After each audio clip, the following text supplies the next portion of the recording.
आज हम बात करेंगे packing of column. Packing of column की इज़ कॉलम क्रोमेटोग्राफी, यानी कि कॉलम क्रोमेटोग्राफी में पैकिंग ऑफ कॉलम की बात करने जा रहे हैं। पैकिंग ऑफ कॉलम यानी कि प्रिपरेशन ऑफ कॉलम। हम कॉलम की प्रिपरेशन कैसे कर सकते हैं, कॉलम की तैयारी हम कैसे कर सकते हैं, कॉलम को हम किस तरीके से तैयार कर सकते हैं, कॉलम की प्रिपरेशन हम कैसे कर सकते हैं। क्रोमेटोग्राफी करनी है ना, तो उसके लिए जो सा कॉलम प्रिपेयर करना है, कॉलम क्रोमेटोग्राफी अगर आपने करनी है तो उसके लिए जो सा कॉलम प्रिपेयर करना है वो कैसे प्रिपेयर करना है, तरीका तो बताओ। तरीका बिल्कुल सिंपल सा है, टेंशन लेने की कोई ज़रूरत नहीं है, बिल्कुल सिंपल सा तरीकाकार है, ठीक है ना। वो ये है कि सबसे पहले तो हम यहाँ पर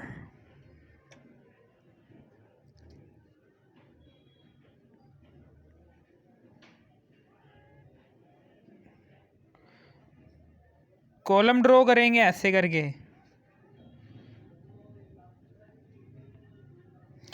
और यहाँ पर करके स्टॉपर लगाएंगे।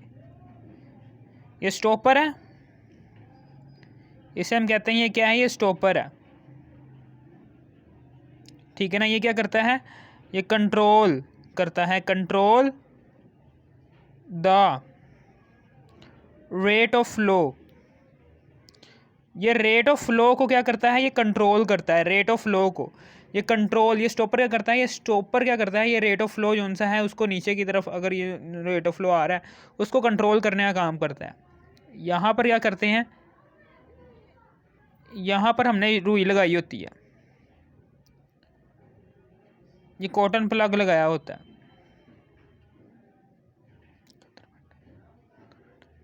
ये क्या है, ये कॉटन प्लग है, ये का काम करता है। और इसके ऊपर ही, इसके ऊपर ही हमने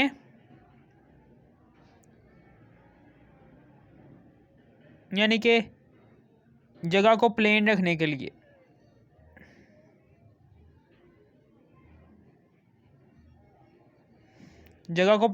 लिए यहाँ पर करके हमने एसिड वाश्ड सैंड डाली हुई है, एसिड वाश्ड सैंड, ऐसी सैंड के जिसमें कोई इम्प्योरिटी नहीं है, जिसको हमने एसिड से धोकर वाश करके वो डाली हुई है ताकि ये जगह प्लेन रहे। कॉटन क्यों डाली है, कॉटन इसलिए डाली है ताकि जो उनकी सैंड के पार्टिकल्स हैं वो नीचे की तरफ यानी कि ये जब हम स्टॉपर खोलें, स्टॉपर खोलने के बाद हमें सैंड के पार्टिकल्स ना मिलें, ठीक है ना। समझ आ, सिर्फ मोबाइल फेज ही मिले हैं, जो उनसे मोबाइल फेज नीचे की तरफ मूव कर रहा होगा ना, बात से समझ रही हो ना मेरी को। इसको कॉटन प्लग का काम ये है कि ये स्टेशनरी फेज़ जो सा होता है ना, स्टेशनरी फेज़ हम कैसे लेंगे, स्टेशनरी फेज़ हम ये लेंगे, ये देखें ये स्टेशनरी फेज़ है, ये स्टेशनरी फेज़ है। यहाँ पर हम क्या करेंगे,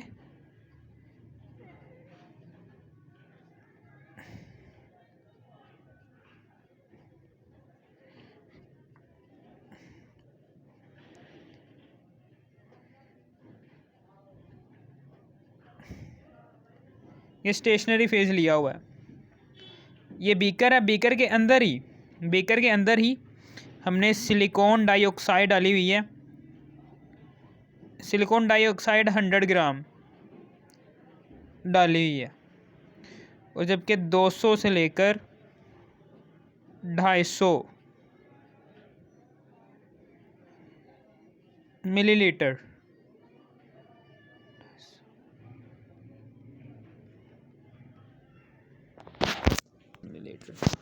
200 से लेकर 250 मिलीलीटर तक, 200 से लेकर 250 मिलीलीटर तक हमने वाटर डाला हुआ है।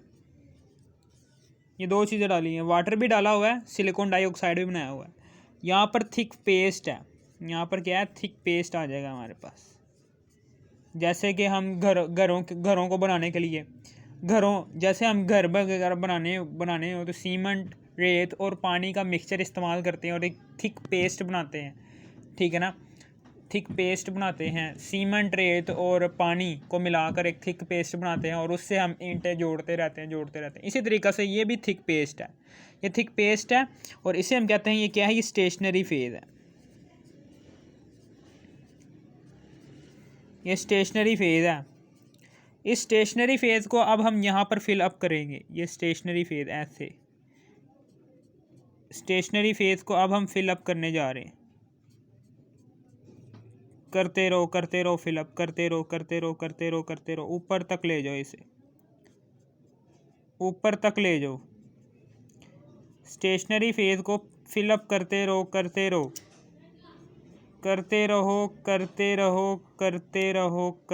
रहो, इस तरीके से करते ही रहो, ठीक है ना। ये स्टेशनरी फेज़ हमने फिल अप कर दिया। ये जो सा है, ये क्या है, ये स्टेशनरी फेज़ है। ये क्या है, ये स्टेशनरी फेज़ है, वही वाला जिसमें सिलिकॉन डाइऑक्साइड और वाटर का मिक्सचर, थिक पेस्ट के नीचे जो सा है एसिड वास्ट सैंड, जो प्लेन रखने का काम कर रही है, यानी कि स्टेशनरी फेज़ है, इसके नीचे ये प्लेन जगह मुहैया कर रही है ये एसिड वास्ट सैंड, ठीक है ना। स्टॉपर का काम है क्या है, ये रेट ऑफ फ्लो को कंट्रोल करता है, यानी कि ये आप जितने भी, यानी कि मोबाइल फेज़ जो सा है ये ऊपर से नीचे की तरफ मूव करता है ना, जो सा मोबाइल फेज़ जो सा है ये ऊपर से नीचे की तरफ मूव करता है, ये स्टॉपर के ज़रिए जो सा मोबाइल फेज़ हम नीचे इकट्ठा करते हैं, ये रेट ऑफ फ्लो को कंट्रोल करता है, ठीक है ना। समझ आ गई कि मोबाइल फेज़ हमने बीकर के अंदर डालना है, कितना डालना है और कितनी मिकदार में डालना है, ठीक है ना। वो सारा का सारा ये स्टॉपर कंट्रोल करता है, यानी कि स्टॉपर को हम खोलेंगे, अगर आपने 2 कतरे डालने हैं मोबाइल फेज़ के, 2 कतरे डालकर फ़ौरन बंद कर लो। 3 कतरे डालने हैं मोबाइल फेज़ के, तो 3 कतरे डालकर बीकर में फ़ौरन बंद कर लो। 4 कतरे डालने हैं स्टेशनरी मोबाइल फेज़ के, तो 4 कतरे डालकर बीकर के अंदर फ़ौरन से बंद कर लो। यानी रेट ऑफ फ्लो को कंट्रोल कर रहा होता है मोबाइल फेज़ के, कितना मोबाइल फेज़ आपने डालना है बीकर के अंदर, ठीक है ना। एसिड वास्ट सैंड का काम क्या है, ये प्लेन मुहैया करती है स्टेशनरी फेज़ को, कि स्टेशनरी फेज़ के पार्टिकल्स जो से हैं इसके ऊपर ही रहें एसिड वास्ट सैंड। और एसिड वास्ट सैंड क्या कर रही होती है, ये स्टेशनरी फेज़ को रोक रही होती है, ये स्टेशनरी फेज़ को, ये कॉटन प्लग जो सा होता है, ये रुई जो सी होती है, ये एसिड वास्ट सैंड और स्टेशनरी फेज़, इन दो चीज़ों को बीकर के अंदर मोबाइल फेज़ ही आने देती है, ना कि ये जो स्टेशनरी फेज़ और एसिड वाश सैंड, इन दोनों चीज़ों को नहीं आने देती, ठीक है ना। ये कॉटन प्लग सिर्फ़ और सिर्फ लिक्विड को ही नीचे आने देती है, बाकी स्टेशनरी फेज़ और ये एसिड वाश्ड सैंड, ये दोनों चीज़ें जो से ये कॉटन के ऊपर ही रहेंगी, बाकी सारा का सारा जो सा लिक्विड है वो इसमें से पास थ्रू होकर, इसमें से ये रुई में से पास थ्रू होकर बीकर के अंदर गिर जाएगा, ठीक है ना, हमें मिल जाएगा।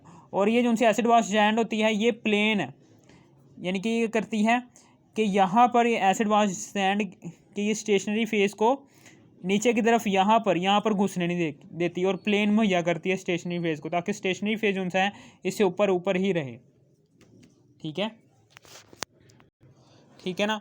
प्रिपरेशन ऑफ कॉलम क्या करते हैं, प्रिपरेशन ऑफ कॉलम में हम क्या करते हैं कि कॉलम की प्रिपरेशन करते हैं। कॉलम की प्रिपरेशन हम कैसे करते हैं, ऐसे करते हैं कॉलम की प्रिपरेशन कि to prepare the column, first of all place, सबसे पहले प्लेस करो द कॉटन प्लग जो सा है, ये जो सा कॉटन प्लग है इसको प्लेस करो at the bottom of column के बिल्कुल बॉटम में कॉटन प्लग को प्लेस करो। और फिर उसके बाद now place the thin layer of acid washed sand, और फिर उसके बाद एसिड वाश्ड सैंड की पतली सी लेयर डालो on the top of cotton plug के ऊपर एसिड वाश्ड सैंड की एक पतली सी लेयर डालो और प्लेन करो जगह को। और फिर उसके बाद stationary phase, put the stationary phase in the column में स्टेशनरी फेज़ डालो। There are 2 methods to put the stationary phase को पुट करने के 2 मेथड्स हैं, यानी कि स्टेशनरी फेज़ उनसे आपने पुट किया है इसके अंदर 2 मेथड्स हैं। और स्टेशनरी फेज़ को पुट करना है ना,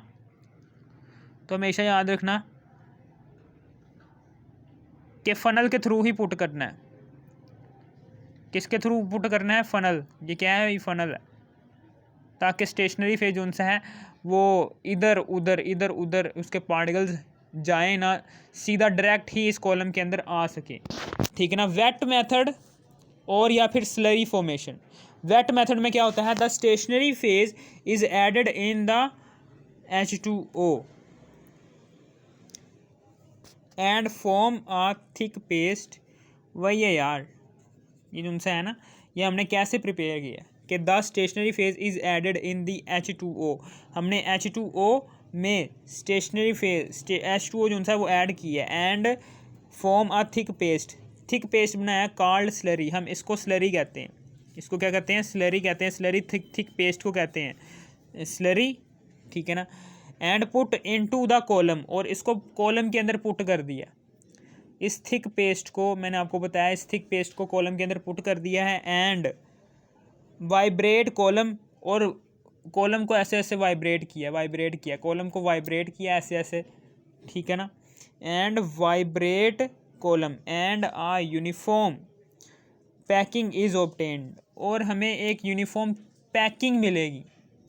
जब आप इसको वाइब्रेट करेंगे ना, तो जो उनसे पार्टिकल्स जो से होंगे जो ऊपर नीचे होंगे, यानी कि ज़ाहिर सी बात है जब हम ऊपर से स्टेशनरी फेस डालेंगे तो कुछ पार्टिकल्स ऐसे ऊपर पहाड़ी की तरह आ जाएंगे ना, यानी कि ऐसे आएंगे ना जैसे हम ऊपर से कोई सैंड वगैरह डालेंगे इसके अंदर।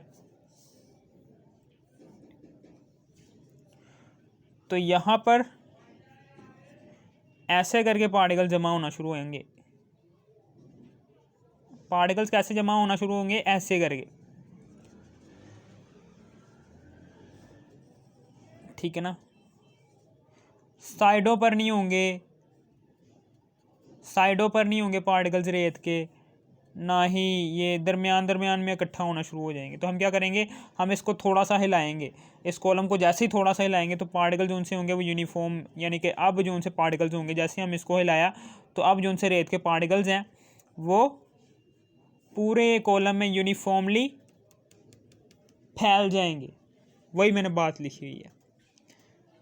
ठीक है ना। कि दिस कहते हैं कि पुट इनटू द कॉलम, कैसे हमने कॉलम में पुट किया। एंड वाइब्रेट कॉलम को वाइब्रेट किया, ऐसे ऐसे किया। And a uniform packing is obtained, और हमें एक यूनिफॉर्म पैकिंग मिल गई कि हर तरफ पार्टिकल्स सैंड, हर तरफ जो से स्टेशनरी फेज़ के पार्टिकल्स हैं, हर तरफ जो से ये स्टेशनरी फेज़ है, ये सिलिकॉन डाइऑक्साइड और वाटर, इसका थिक पेस्ट जो सा है वो हर तरफ यूनिफॉर्मली फैल चुका है। And a uniform packing is obtained. This method, ये जो सा मेथड होता है, इज़ मोर प्रेफरेबल, ये मेथड जो सा होता है बहुत ज़्यादा प्रेफरेबल होता है दैन ड्राई पैकिंग।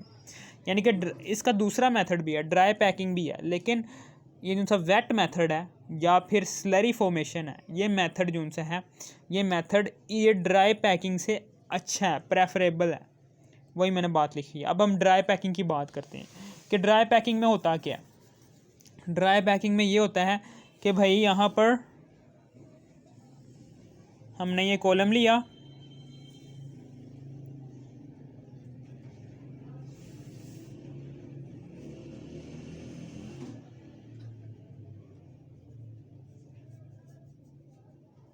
ये कॉलम लिया और यहाँ पर कॉटन डाली, और यहाँ पर करके हमने एसिड वाश सैंड डाली, और इसी के ऊपर हमने स्टेशनरी फेस डाल दी।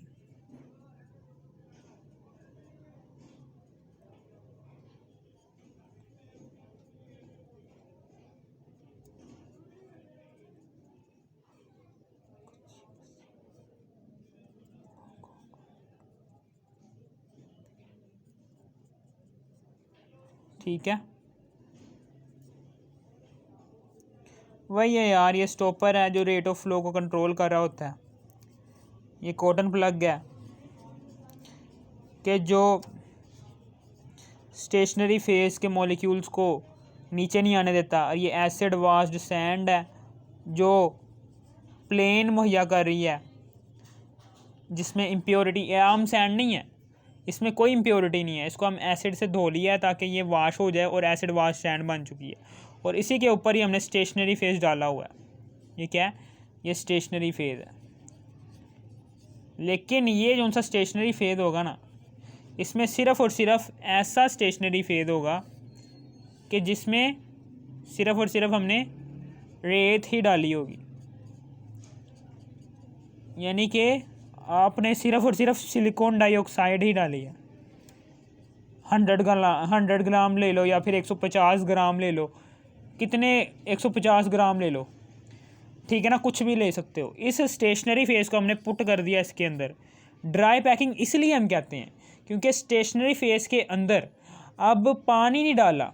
जैसे अगर हमने स्टेशनरी फेज़ के अंदर पानी नहीं डाला, इसका मतलब क्या है, ये खुश्क है, इसके अंदर पानी नहीं है, खुश्क है। खुश्क स्टेशनरी फेज़ हमने पुट कर दिया कॉलम के अंदर, जिसकी वजह से जैसे हम कॉलम के अंदर खुश्क सैंड डाल देंगे, पानी नहीं डालेंगे, अब जो उनसी क्रोमेटोग्राफी होगी वो ड्राई पैकिंग में होगी। इन ड्राई पैकिंग वही मैंने बात लिखी है कि in dry packing the stationary phase is placed in column, जैसे हम कॉलम को में स्टेशनरी फेज पुट करते हैं इन सॉलिड फॉर्म, सिर्फ और सिर्फ सॉलिड फॉर्म में ही होता है। सिलिकॉन डाइऑक्साइड के पार्टिकल्स, सिलिका जेल ले लो या फिर एलुमिना ले लो या फिर कुछ भी ले लो, सिलिका जेल ले लो सिलिका जेल के पार्टिकल्स ले लो। सिलिका जेल को हमने जैसे ही पुट किया इसके अंदर, सिलिका जेल को जैसे ही हमने इस कॉलम के अंदर पुट किया ना, तो सिर्फ और सिर्फ सिलिका जेल के सॉलिड पार्टिकल्स ही इस कॉलम के अंदर आए। सिर्फ और सिर्फ सॉलिड फॉर्म में सिलिका जेल ही प्रेजेंट है इस कॉलम के अंदर, पानी नहीं है। यहाँ पर हमने वेट मेथड में या फिर स्लरी फॉर्मेशन में हमने पानी भी डाला था सिलिका जेल के साथ, इसलिए हमने इसको वेट मेथड कहा था। यहाँ पर हमने स्टेशनरी फेज में पानी नहीं डाला, तो पानी नहीं डाला तो अब हम इसे कहेंगे ये क्या है, ये ड्राई पैकिंग है। वही stationery phase is placed in column, जैसे हमने कॉलम में प्लेस किया stationary phase in solid form, सिर्फ सॉलिड फॉर्म में। तो ड्यूरिंग पैकिंग के दौरान क्या होगा, the column is continuously tap, तो हम क्या करेंगे, इसको वाइब्रेट करेंगे, इसको हम थोड़ा सा वाइब्रेट करेंगे, क्योंकि आपको पता है, मैंने अभी आपको बताया है कि वाइब्रेट क्यों करेंगे, क्योंकि जैसे ही हम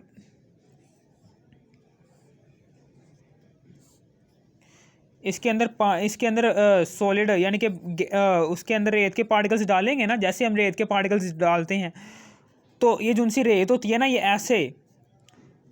ऐसे जमा होना शुरू होती है। रेत के पार्टिकल्स डालते हैं तो ये ऐसे जमा होना शुरू होती है। साइडों से क्या होती है, खाली जगह पड़ी होती है, साइडों में खाली जगह पड़ी होती है, सिर्फ और सिर्फ दरमियान में ही रेत के पार्टिकल्स जो हैं वो ज़्यादा आपको नज़र आएंगे। साइडों में रेत के पार्टिकल्स क्यों नहीं होंगे, क्योंकि आपने ऊपर से रेत डाली है। जैसे ही आप ऊपर से रेत डालेंगे तो दरमियान में रेत के पार्टिकल्स ज़्यादा आएंगे, जबकि साइडों पर रेत के पार्टिकल्स कम आएंगे। जैसे ही आप थोड़ा सा वाइब्रेट करेंगे तो रेत जो सी होगी वो यूनिफॉर्मली पैक हो जाएगी इन कॉलम। वही बात लिखी है कि during packing the column is continuously tap करते रहो, जिसकी वजह से जो आपकी जो सी रेत होगी वो यूनिफॉर्मली पैक हो जाएगी इन कॉलम। ठीक है ना, समझ आ गई। अब इसके डिसएडवांटेजेस क्या हैं, ड्राई पैकिंग के डिसएडवांटेजेस भी हैं कि this packing cause air bubble formation. ये जो उनसी पैकिंग होती है ये एयर बबल फॉर्मेशन, यानी कि मोबाइल फेज़ जब हम डालेंगे ना तो उसके एयर बबल की फॉर्मेशन होगी। आपको पता है ना कि इसके ऊपर क्या होगा, इसके ऊपर मिक्सचर होगा। स्टेशनरी फेज़ के ऊपर हमेशा मिक्सचर होता है, मिक्सचर के ऊपर हम मोबाइल फेज़ डालते हैं, यहाँ पर करके ये मोबाइल फेज़ डाला हुआ है, ठीक है ना, मोबाइल फेज़ डाला हुआ है, ठीक है ना। ये क्या करेगा, ये नीचे स्टेशनरी फेज़ के अंदर पानी नहीं है तो ये बबल की फॉर्मेशन कर देगा मोबाइल फेज़ में। अब क्या होंगे, बबल की फॉर्मेशन हो जाएगी, ठीक है ना, बबल की फॉर्मेशन हो जाएगी, ठीक है ना। क्योंकि आपको पता है कि सैंड के अंदर क्या है, पानी नहीं है। सैंड के मॉलिक्यूल्स के अंदर पानी नहीं है, तो सैंड के मॉलिक्यूल्स के दरमियान हवा होगी, वहाँ पर सैंड के मॉलिक्यूल्स जो उनसे थे उनमें पानी, हमने सिलिका जेल है ना, सिलिका जेल के अंदर हमने पानी मिलाकर उसका थिक पेस्ट बनाया था। अब दो सैंड के पार्टिकल्स के दरमियान पानी आ गया, लेकिन यहाँ पर अगर दो सैंड के पार्टिकल्स के दरमियान पानी नहीं है तो जाहिर सी बात है हवा ही होगी ना। उस हवा ने क्या होगा, उस हवा ने बाहर की तरफ निकलना है, दो सैंड के पार्टिकल्स में से हवा में ने बाहर की तरफ निकलना है। जैसे हम मोबाइल फेस को ऊपर से ऊपर गिराएंगे ना, तो ये क्या करेगी, हवा ऊपर की तरफ जाएगी। सैंड के पार्टिकल्स के दरमियान जो सी हवा होगी ये इस कॉलम से ऊपर की तरफ जाएगी। जैसे ये ऊपर की तरफ जाएगी ना, तो ये मोबाइल फेज़ जो सा लिक्विड फॉर्म में होगा, मोबाइल फेज़ आपको पता है कि CCl4 कार्बन टेट्राक्लोराइड भी हो सकता है, क्लोरोफॉर्म भी हो सकता है, या फिर ईथर भी हो सकता है, ठीक है ना, या फिर कुछ भी हो सकता है, ठीक है ना। इसमें बबल्स क्रिएट कर देगी, यानी कि इसमें मोबाइल फेज़ में बबल्स क्रिएट होंगे जो कि अच्छे नहीं लगेंगे। आपकी क्रोमेटोग्राफी डिस्टर्ब होना शुरू हो जाएगी। मोबाइल फेज़ जो उनसे होंगे उसमें बबल्स बनना शुरू हो जाएंगे। क्यों बबल्स बने? क्योंकि स्टेशनरी फेज़ हमने रेत ली है, सिर्फ और सिर्फ सिलिका जेल लिया है, पानी नहीं मिलाया है इसके अंदर। पानी नहीं मिलाया तो अब दो रेत के पार्टिकल्स के दरमियान, दो सैंड के पार्टिकल्स के दरमियान पानी नहीं है, तो जाहिर सी बात हवा होगी। जैसे हम ऊपर से मोबाइल फेस डालेंगे, हवा क्या करेगी, हवा नीचे से ऊपर की तरफ निकलना चाहेगी। जैसे ऊपर हमने मोबाइल फेस डाला होगा तो मोबाइल फेस में बबल्स क्रिएट करेगी। बबल्स क्रिएट करने के बाद जैसे बबल्स फूटेंगे तो हवा जो उनसी होगी वो ऐसे बाहर निकलेगी बबल्स के थ्रू। मोबाइल फेज़ में बबल्स क्रिएट करके उसको तबाह करेगी और फिर ऐसे हमारी क्रोमेटोग्राफी डिस्टर्ब होगी, ठीक है ना। जाहिर सी बात है, वही मैं बता रहा हूँ कि इन दिस मेथड में बी क्रैक्ड फॉर्म्ड। इसमें क्या होता है, इसमें क्रैक्ड भी फॉर्म हो जाते हैं, यहाँ पर क्रैक भी बन जाते हैं। यानी कि जाहिर सी बात है कि क्रैक यानी कि दरमियान में जो उनसे क्रैक पड़ जाएंगे।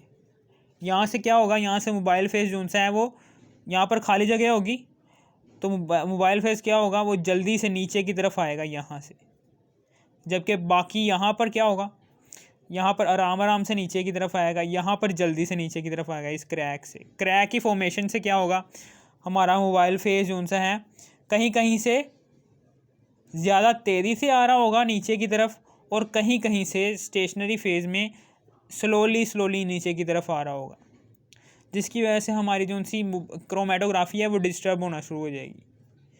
हमें पता नहीं चल रहा होगा कि स्टेशनरी ये जो सा मोबाइल फेज़ है ये कितना नीचे आ चुका है, ठीक है ना। मोबाइल फेज़ कहीं कहीं से ज़्यादा तेज़ी से नीचे की तरफ आएगा। जहाँ पर क्रैक होगा स्टेशनरी फेज़ के अंदर, चूँकि हमें पता है कि पानी नहीं डाला, बीच में थोड़ी बहुत जगह है बची हुई है, तो वहाँ पर क्रैक की फॉर्मेशन हो जाएगी। जैसे क्रैक की फॉर्मेशन होगी तो जो उनसे मोबाइल फेज़ होगा, ये मोबाइल फेज़ जैसे ही नीचे की तरफ आएगा तो कहीं कहीं से ये जहाँ पर क्रैक होगा वहाँ से मोबाइल फेज़ जल्दी से नीचे आ जाएगा, और जहाँ पर क्रैक्स नहीं होंगे वहाँ से मोबाइल फेज़ जो उनसा है वो जल्दी से नीचे नहीं आ पाएगा, आराम से नीचे आ पाएगा। तो यहाँ पर बीकर के अंदर क्या होगा, बीकर के अंदर मोबाइल फेज़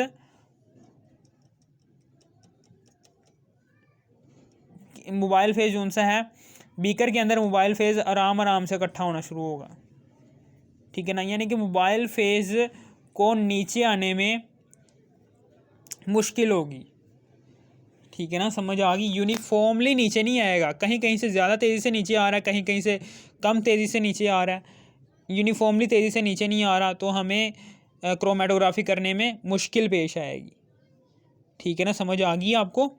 हमारा मिक्सचर क्या होगा, मिक्सचर के कंपोनेंट्स डिस्ट्रीब्यूट होंगे, लेकिन इस क्रैक की वजह से क्या होगा, मिक्सचर के कंपोनेंट्स भी अपने आप को डिस्ट्रीब्यूट आसानी से नहीं कर पाएंगे, ठीक है ना, समझ आ गई आपको। अब आगे, at the top of stationary face के टॉप पर a layer of sand is place, और स्टेशनरी फेस के बिल्कुल टॉप पर यहाँ पर ये मिक्सचर है ना, मिक्सचर के ऊपर करके हमने एक और sand, a layer of sand यानी कि एक और लेयर बना देते हैं सैंड की, एसिड वाश्ड सैंड की, एसिड वाश्ड सैंड की एक और लेयर बना देते हैं, और इसके ऊपर मिक्सचर गिराते हैं, ये मिक्सचर गिराते हैं और इसके ऊपर मोबाइल फेज़ गिराते हैं, ठीक है ना, समझ आ गई। अब जैसे ये क्रैक बनेगा तो इन मिक्सचर के कंपोनेंट्स भी आसानी से डिस्ट्रीब्यूट नहीं होंगे। ये फॉर एग्जांपल मिक्सचर के कंपोनेंट्स डिस्ट्रीब्यूट हो गए हैं, ये ए कंपोनेंट है, ये बी कंपोनेंट है, ये सी कंपोनेंट है, तो मिक्सचर के कंपोनेंट्स डिस्ट्रीब्यूट हो गए हैं, ठीक है ना। मिक्सचर के कंपोनेंट्स ए, बी और सी बन तो गए हैं, लेकिन ये क्रैक की वजह से हमें नज़र नहीं आएंगे। ये क्रैक क्या करेगा, ये मिक्सचर के कंपोनेंट्स को आसानी से बनने नहीं देगा, हमें नज़र नहीं आएंगे मिक्सचर के कंपोनेंट्स के। ये ए है, ठीक है ना, ये क्रैक खाली जगह पड़ी होगी ना, यहाँ से जैसे मोबाइल फेस नीचे की तरफ आएगा तो बी और सी तीनों के तीनों मिक्सचर के कंपोनेंट जो उनसे हैं वो इस क्रैक की वजह से अपने आप को सही तरीके से डिस्ट्रीब्यूट नहीं कर पाएंगे। हमें पता नहीं चल रहा होगा इस क्रैक की वजह से कि एक कंपोनेंट कहाँ पर ख़त्म हो रहा है मिक्सचर का, और मिक्सचर का बी कंपोनेंट कहाँ से शुरू हो रहा है, और कहाँ पर मिक्सचर का बी कंपोनेंट ख़त्म हो रहा है, और कहाँ से मिक्सचर का सी कंपोनेंट शुरू हो रहा है, और कहाँ पर मिक्सचर का सी कंपोनेंट ख़त्म हो रहा है। हमें मुश्किल होगी।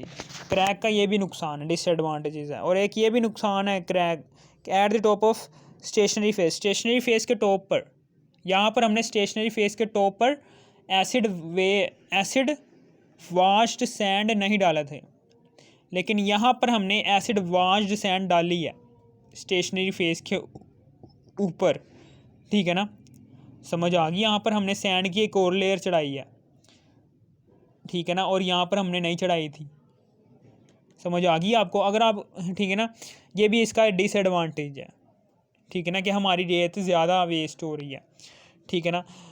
ज़ाहिर सी बात है, अगर रेत की ज़्यादा तहें होंगी तो क्रोमेटोग्राफी के दौरान हमें ज़्यादा वक्त लगेगा, यानी कि मिक्सचर के कंपोनेंट्स को अलग होने में ज़्यादा वक्त लगेगा। जैसे ज़्यादा वक्त लगेगा तो हमारा टाइम वेस्टेज ज़्यादा होगा, टाइम वेस्ट ज़्यादा होगा। यहाँ पर हमने acid washed sand stationary face के ऊपर नहीं डाली थी, यहाँ पर हमने स्टेशनरी फेस के ऊपर बाकायदा एसिड वाश्ड सैंड डाली है, जिसकी वजह से रेत की तहें ज़्यादा हो गई है और मिक्सचर के कंपोनेंट जो उनसे होंगे वो यहाँ पर सिर्फ़ और सिर्फ 5 मिनट्स में अलग हो जाएंगे। लेकिन यहाँ पर क्या करेंगे, यहाँ पर मिक्सचर के कंपोनेंट्स को अलग होने में 50 मिनट लग जाएंगे, ठीक है ना। 50 मिनट क्यों लगेंगे, क्योंकि यहाँ पर रेत की तहें, सैंड की तहें ज़्यादा हैं। सैंड की तहें ज़्यादा होने की वजह से मिक्सचर के कंपोनेंट्स ने अपने आप को डिस्ट्रीब्यूट भी ज़्यादा वक्त में किया, ठीक है ना, समझ आ गई। ओके, ये था हमारा कुछ। अगर आपको इस वीडियो की ज़रा सी भी थोड़ी सी भी समझ आ गई, इस वीडियो को कर दो लाइक और subscribe. Thanks for watching me.